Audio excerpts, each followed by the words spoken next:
Hi all, welcome to Liam's Diary YouTube channel.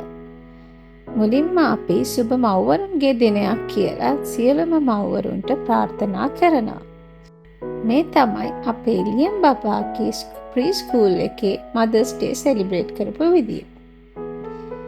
ඒගොල්ලෝ හැම parent කෙනෙක්ටම හැම අම්මා කෙනෙක්ටම එන්න කියලා ලස්සන ක්‍රවුන් එකක් දාලා බබත් එක්ක ෆොටෝස් අරගෙන ඊට පස්සේ අපිට මෙන්න මේ මල් බොකේ එකක් හදන්න කියලා කිව්වා බබත් එක්කම.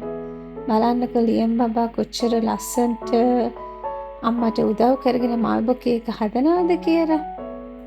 එයා තමයි මේ කට් කරන්න, ඒ දේවල් ෆ්ලවර් බොකේ එක හදන්න එහෙම උදව් කරේ. අපි සාමාන්‍යයෙන් කියනවා මව්වරුන්ගේ දිනයක් කියලා, විශේෂ දිනයක් ඕන හැමදාම මව්වරුන්ගේ දිනයක් තමයි කියලා. අපි දන්නවා හැම අම්මා කෙනෙක්ම සෑහෙන මහන්සි වෙනවා තමන්ගේ දරුවන්ව ගුණ යහපත් විදියට හදන්න. අද සමාජයේ ගොඩක් මව්වරුන් රැකියාවන් කරන ගමන් තමයි ළමයි එක්ක මේ වගේ කාලය ගත කරන්න කැප වෙන්නේ. ඇත්තටම රැකියාවක් කරත් රැකියාවක් නොකරත් අම්මා කෙනෙක්ගේ කාර්යභාරය වගකීමේ නම් කිසිම අඩුවක් නැහැ. ගෙදර ඉන්න අම්මටත් රස්සාවට යන අම්මටත් එක වගේ මහන්සි කියලා තමයි මට හිතෙන්නේ. මොකද ඒගොල්ලෝ හැමතිස්සෙම බබාගේ අනාගතය ගැන, තමන්ගේ ළමයින්ගේ අනාගතය ගැන, ඒ දේවල් කොහොමද වෙන්නේ කියන එක ගැන හරිම අවබෝධයෙන් වගකීමෙන් තමයි හැම මවක්ම කටයුතු කරන්නේ.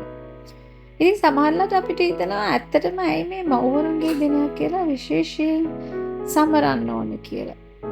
ඒත් මට හිතෙනවා මේ පුංචි වයසට මෙහෙම දිනයක් සමරන එකෙන් ඒගොල්ලන්ට කියලා දෙනවා අම්මගේ තාත්තගේ ඒ ආදරය, ඒ දේවල් කොහොමද බබාට ලැබෙන්නේ කියලා. ඒ වගේම අපි දන්නවා ළමයි ලොකු වෙලා කාර්යබහුල වෙනවා, දෙමව්පියෝ මගහැරෙනවා. ඉතින් ඒ වගේ දරුවන්ටත් මේ ස්පෙෂල් මදර්ස් ඩේ එකක් තියෙද්දී සමහර විට තමන්ගේ අම්මා තාත්තා මතක් වෙන්න දවසක් වෙන්න පුළුවන්.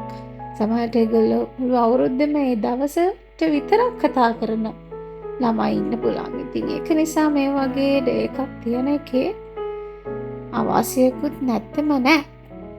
කොහොම වුණත් ලියම් බබාගේ මව්වරුන්ගේ දිනය මේ වගේ තමයි සෙලිබ්‍රේට් වුණේ. ඇත්තටම මේ දවස හරිම ලස්සනයි, හරිම හොඳයි.